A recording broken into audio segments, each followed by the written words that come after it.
Hi, welcome to SBR Videos. I'm Peter Loshak. This is the Into the Weekend with BetDSI show for NFL Week 9. It's Thursday afternoon right now. We normally do this call on Friday afternoons. This week we're going to do it on Thursday, so I guess that's one day less of information that Brent will be able to share with us, but I'm sure he still has a decent amount of interesting stuff even here Thursday afternoon. Right, Brent? I do, Peter. Okay. You put me on the spot. Yes, I do. You might not like what I got to say, but I have stuff to say regardless. Oh, I always love what you have to say. I'm just curious. So then the action that you would get between now and, let's say, 3 p.m.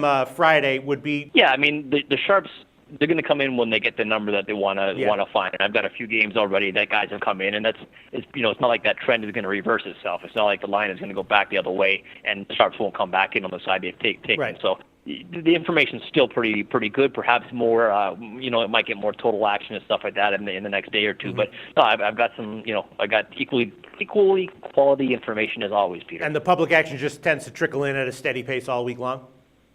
Yeah, right. Typically. I mean, and again, too, a lot of guys, they don't want to blow their budgets, so as it gets closer to the weekend, they kind of loosen the strings a little bit. Right. Oakland-Seattle is the first game I want to ask you about. Of course, I love hearing what the action is on these enormous NFL favorites. Seattle lost 3 games in a row against the spread, but here they are, minus 15 against Oakland. Did the Sharps come in on Oakland? They did. Wow. Yeah, it was 15.5 is where they came in on Oakland. Wow. Right now, I don't have a ton of action on this game, really. I've got a count that's slightly, actually, it's pretty much even. I mean, slightly favors Oakland a little bit. The chart, in terms of money, slightly favors them as well. But I haven't got a whole lot of action not on Seattle. I don't think sharp at all. I've got, it wasn't like a sharp play, but plus 15.5, definitely sharp on Oakland. The over in this game as well, I got sharp action. They're over 42.5. We're sitting at 43 right now. But it's generally a pretty low volume game then. Yeah, right now it is. Yeah. All right, and then I want to ask about Denver Pats, the marquee matchup of the week. Basically, Pats are a home dog, very rare situation, and I know that Brady has a great record historically against the spread as a home underdog. I'm guessing that you're getting a very big public action on this that's probably mostly split. Do the Sharps come in? I don't know. What can you tell us, Brent?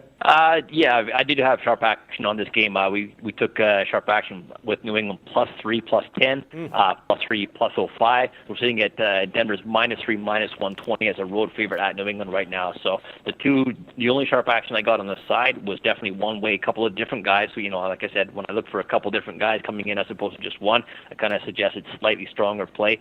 +3, +10 on New England, +3, +05, and of course my count favor is Denver, which is no surprise at all. Typically we're going to get public money on Denver, so my count favors Denver, my money favors New England about 2-1, and I've got real good action on the total actually both ways. This total's got, it's got more action than some of the games, and now might be ugly games that I'm comparing it to, like Jets and KC, but this total's got a lot of action. I got sharp money over 54 from a couple of guys. I got sharp money on the under 55.5 and the under 55. So we're sitting at 55, 54.5 right now, bouncing kind of between those two, but sharp action both ways on that. But yeah, my count definitely favors Denver, sharp action on New England. All right, interesting. I wouldn't have expected a sharp public split there on the side, but I guess that is what you got. And then I want to ask you about, Jets KC. Just because this game looks like the ultimate, ugly dog, big favorite that the public is probably going to be on. The Jets as a 10-point favorite. The Jets a 10-point underdog at KC. I'm guessing there's no public money at all on the Jets with how much of a mess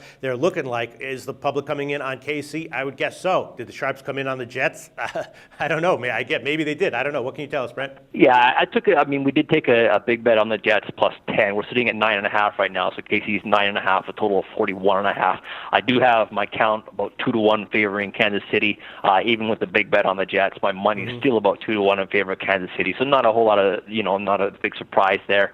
I did get kind of pseudo sharp action on the total under 42. Now we're sitting at 41.5 just because it wasn't a full bet. So if I had to lean one way, I would say that the under would probably be a sharp play. But in terms of the side, nothing sharp to speak. Just a big bet on the Jets plus the 10, and we're sitting at Kansas City -9.5 right now with public action with Kansas City teaser money Kansas City's way as well, of course. All right, so the public definitely favoring Kansas City, but not overwhelmingly. All right, and then before we get to teasers, just what can you tell us about notable action from the rest of the NFL Week 9 card? Well, I told you I had some ugly sides for you. You might want to follow that. Yes. What I got to give you. But I do have Miami as a sharp side now. We're sitting at Miami at home to San Diego. Yeah, Miami -2.5 at home now. Total's 45. Now we're sitting at 2.5 after taking sharp money on Miami -1, -15, and -1.5.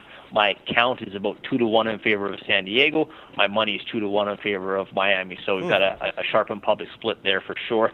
Another great team that you want to, take the rubber band off your bankroll for is Jacksonville this week. Yes.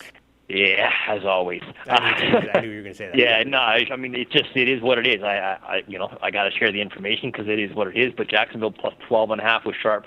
Jacksonville plus 11.5 was sharp, and we're sitting at 11 right now. We might just like 11 dog 15s out there as well. It's kind of ugly number to use, but not a ton of action on Cincinnati either way. Like the public hasn't jumped all over Cincinnati on the straights or anything like that. So mostly my count is rather close, but my money's almost like 3-1 at this point in Jacksonville, just because I got a couple of guys taking the Jaguars plus the 12.5 and plus 11.5. New England we identified as sharp, and Oakland is sharp as well. And that's about it so far this week. All right, awesome information, Brent. And then just touching on teasers, I'm assuming that KC and San Francisco are getting huge public teaser action, right? Yeah, I would say our top games are San Francisco, KC, as you touched on, Cleveland as well is a big one. They're at home to Tampa Bay. Again, when you look at teams that are a home team as a 6.5 point favorite, you say, okay, I tease them 6 points. I'm down to a half. I'll take that. And they're also backing San Diego, which is no surprise because the public is all over San Diego on the straights as well. So those will be the four main ones this week, Peter. Thanks so much, Brent, once again for all this awesome information, and we'll talk to you next week.